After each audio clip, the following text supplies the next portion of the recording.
Okay, ಈಗ politics ಬಗ್ಗೆ ಒಂಚೂರು ಯೋಚನೆ ಮಾಡೋಣ. ಅಂಥ ಸುದ್ದಿ ಇದೆ. ಈಗ ಬಣ ರಾಜಕೀಯದ ಬಗ್ಗೆ ನಾವು ಮಾತನಾಡ್ತಾ ಇರ್ತೀವಿ ಯಾವಾಗಲೂ. ರಾಜಕಾರಣ ಅಂದರೆ ಬಣ ರಾಜಕೀಯ ಇದ್ದಿದ್ದೇ ರೀ ಅಂತ ಅವರೇ ಹೇಳ್ತಾರೆ ಅಲ್ವಾ. ಈಗ ಮಹದೇವಪ್ಪ ಅವ್ರಿಗೂ ಶಾಕ್, ಜಮೀರ್ ಅಹಮದ್ ಖಾನ್ ಅವ್ರಿಗೂ ಶಾಕ್. ಯಾವ ವಿಚಾರ ಬನ್ನಿ ನೋಡ್ತಾ ಹೋಗೋಣ. ಈಗ ನೀವು ಒಂದನ್ನು ಗಮನಿಸ್ಬೋದು, ಈ ಎರಡು ಹೆಸರುಗಳನ್ನು ಹೇಳ್ತಾ ಇದ್ದ ಹಾಗೆ ಇವರು ಯಾರ ಆತ್ಮೀಯರು, ಯಾರ ಪರವಾಗಿರೋರು ಅಥವಾ ಸೋ ಕಾಲ್ಡ್ ಬಣದವರು ಅಂತ ನಿಮ್ಗೆ ಗೊತ್ತಾಗುತ್ತೆ. ಎಸ್, ಮಾಜಿ ಮುಖ್ಯಮಂತ್ರಿ ಸಿದ್ದರಾಮಯ್ಯ ಅವರ ಆಪ್ತರೇ ಇಲ್ಲಿ ಟಾರ್ಗೆಟ್ ಆದ್ರ. ಟಾರ್ಗೆಟ್ ಸಿದ್ದು ಟೀಮ್ ಹಿಂದೆ ಯಾರ ಕೈವಾಡ ಇದೆ ಹಾಗಾದ್ರೆ? ಹೀಗೂ ಒಂದು ಆಲೋಚನೆ ಬಂದು ಹೋಗುತ್ತೆ. ಮಹದೇವಪ್ಪ ಅವರ ವಿರುದ್ಧ ರಾಜ್ಯಪಾಲರಿಗೆ ಭ್ರಷ್ಟಾಚಾರದ ದೂರು ದಾಖಲಾಗಿದೆ. ಡಿಕೆಶಿ ಸಂಪುಟ ಸೇರಲು ತೋಳೇರಿಸಿ ನಿಂತಿದ್ರು ಡಾಕ್ಟರ್ HC ಮಹದೇವಪ್ಪ. ಎರಡನೇ ಹಂತದ ಸಂಪುಟ ವಿಸ್ತರಣೆಯಲ್ಲಿ ಸ್ಥಾನ ಸಿಗುವ ಆಸೆ ಅವರಿಗಿತ್ತು ಅಂತ ಹೇಳಲಾಗ್ತಾ ಇತ್ತು. ಅದೇ ಗ್ಯಾಪ್ನಲ್ಲಿ ಡಾಕ್ಟರ್ HC ಮಹದೇವಪ್ಪ ವಿರುದ್ಧ ಕಂಪ್ಲೇಂಟ್ ಕೂಡ ಹೋಗಿದೆ. ಅಂದ್ರೆ ರಾಜ್ಯಪಾಲರ ಬಳಿ ದೂರು ಹೋಗಿದೆ. ಮಹದೇವಪ್ಪ ವಿರುದ್ಧ ಬೆಂಗಳೂರಿನ ನಿವಾಸಿಯೊಬ್ಬರ ದೂರು ಈಗ ಕೇಳಿಬಂದಿದೆ. ಅನುಮಾನಕ್ಕೆ ಕಾರಣವಾಗ್ತಾ ಇದೆ ಈ ಒಂದು ಭ್ರಷ್ಟಾಚಾರದ ಆರೋಪ. ಸಿದ್ದರಾಮಯ್ಯ ಆಪ್ತರನ್ನ ಟಾರ್ಗೆಟ್ ಮಾಡುವ ಪ್ರಯತ್ನದಲ್ಲಿ ಈ ಬೆಳವಣಿಗೆಗಳು ನಡೀತಾ ಇದ್ದಾವ ಅನ್ನೋದು ಸದ್ಯದ ಪ್ರಶ್ನೆ, ಕುತೂಹಲ. ಯಾಕಂತ ಹೇಳಿದ್ರೆ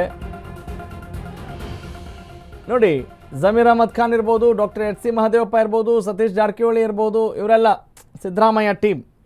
ಈಗ ಸತೀಶ್ ಜಾರಕಿಹೊಳಿ ಅವರು ಒಪ್ಕೊಂಡಿದ್ದಾರೆ, ಬಿಡ್ರಿ ನಾವು ಎರಡೆರಡು ಪೋಸ್ಟ್ ನಿಭಾಯಿಸಂಗಿರಲಿಲ್ಲ, ಹಾಗಾಗಿ ಒಂದೇ ಪೋಸ್ಟ್ನ ನಾನು ನಿಭಾಯಿಸ್ತೀನಿ, ಅದಕ್ಕೆ ತೃಪ್ತನಾಗಿದ್ದೀನಿ, ನಂಗೆ ಖುಷಿ ಇದೆ ಅಂತ ಅವರ ಸಚಿವ ಸ್ಥಾನಕ್ಕೆ ಅವ್ರು ಹೇಳಿದ್ದಾರೆ. ಅಂದರೆ ಅವರು KPCC ಅಧ್ಯಕ್ಷ ಸ್ಥಾನದ ಆಕಾಂಕ್ಷಿಯೂ ಕೂಡ ಆಗಿದ್ದರು, ಅದು ಬೇರೆ. ಆಮೇಲೆ ಅವ್ರು ಇನ್ನೊಂದು ಪಾಯಿಂಟ್ನೂ ಕೂಡ ಹೇಳಿದರು, ಮುಂದಿನ ಮುಖ್ಯಮಂತ್ರಿ ಅಭ್ಯರ್ಥಿ ಆಗಲೇಬೇಕು ಅಂತ ಹೇಳಿದ್ರೆ ನಾವು ಅಧ್ಯಕ್ಷರ ಆಗೇ ಅಭ್ಯರ್ಥಿ ಆಗಬೇಕು ಅಂತೇನಿಲ್ಲ ಅನ್ನೋ ಮಾತನ್ನು ಹೇಳೋ ಮೂಲಕ ಅವರ ಇಂಗಿತವನ್ನು ವ್ಯಕ್ತಪಡಿಸಿದ್ದಾರೆ. ಮತ್ತು DK ಶಿವಕುಮಾರ್ ಅವರ ಬಗ್ಗೆ ಕೂಡ ಒಳ್ಳೆಯದನ್ನು ಮಾತನಾಡ್ತಾ ಇದ್ದಾರೆ. ಹೌದು, ಯಾರು ಕೂಲಿ ಮಾಡ್ತಾರೋ, ಯಾರು ಕೆಲಸ ಮಾಡ್ತಾರೋ ಅವ್ರಿಗೆ ಕೂಲಿ ಸಿಕ್ಕೇ ಸಿಗುತ್ತೆ, ಅವ್ರು ಕ್ರೆಡಿಟ್ ತೊಗೊಳ್ಳಿ, ನಮಗೇನು ಬೇಜಾರಿಲ್ಲ ಅನ್ನೋ ಮಾತನ್ನು ಹೇಳಿದರು. ಯಾರು?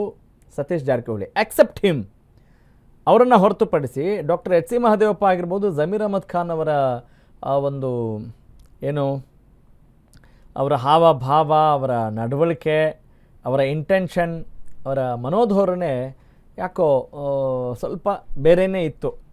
ಆಮೇಲೆ ಅದು DK ಶಿವಕುಮಾರ್ ಅವರ ಆಡಳಿತ ವೈಖರಿಗೆ ಅಷ್ಟು ಮ್ಯಾಚ್ ಆಗಲ್ಲ ಅನ್ನುವ ಥರದ ಒಂದು ವಾತಾವರಣ ಬಿಂಬಿತವಾಗಿದ್ದಂತೂ ಸುಳ್ಳಲ್ಲ. ನಾವೆಲ್ಲ ಒಂದೇ ಪಕ್ಷದವರು, ಎಲ್ಲ ಒಂದೇ ಅಂತ ಹೇಳ್ಬೋದು, ಡ್ಯಾಶ್ ಅಂತ ಅಲ್ವಾ, ಭಾಷಣ ಬಗಿಬೋದು. That is secondary, that is their duty. ಅವರೇನಿಲ್ಲ ನಮಗೂ ಅವ್ರಿಗೂ ಆಗಲ್ಲ ಅಂತ ಏನಾದರೂ ಕ್ಯಾಮ್ರಾ ಮುಂದೆ ಬಂದು ಹೇಳ್ತಾರಾ? ಇಲ್ಲ. ಸೊ ಈಗ ಜಮೀರ್ ಅಹಮದ್ ಖಾನ್ ಆಯಿತು, ಡಾಕ್ಟರ್ HC ಮಹದೇವಪ್ಪ ಅವರು ಎರಡನೇ ಹಂತದಲ್ಲಾದರೂ ಕೂಡ ನಮ್ಮ ಹೆಸರು ಬಂದೇ ಬರುತ್ತೇನೋ ಮಾಡಬೇಕು ಅಂತ ಹೇಳಿ. ಆದರೆ ಈ ನಡುವೆನೇ ಒಬ್ಬರು ಬೆಂಗಳೂರಿನ ನಿವಾಸಿ ಒಬ್ಬರು ದೂರನ್ನು ಕೊಟ್ಟಿದ್ದಾರೆ ಭ್ರಷ್ಟಾಚಾರದ ಆರೋಪಕ್ಕೆ ಸಂಬಂಧಪಟ್ಟ ಹಾಗೆ.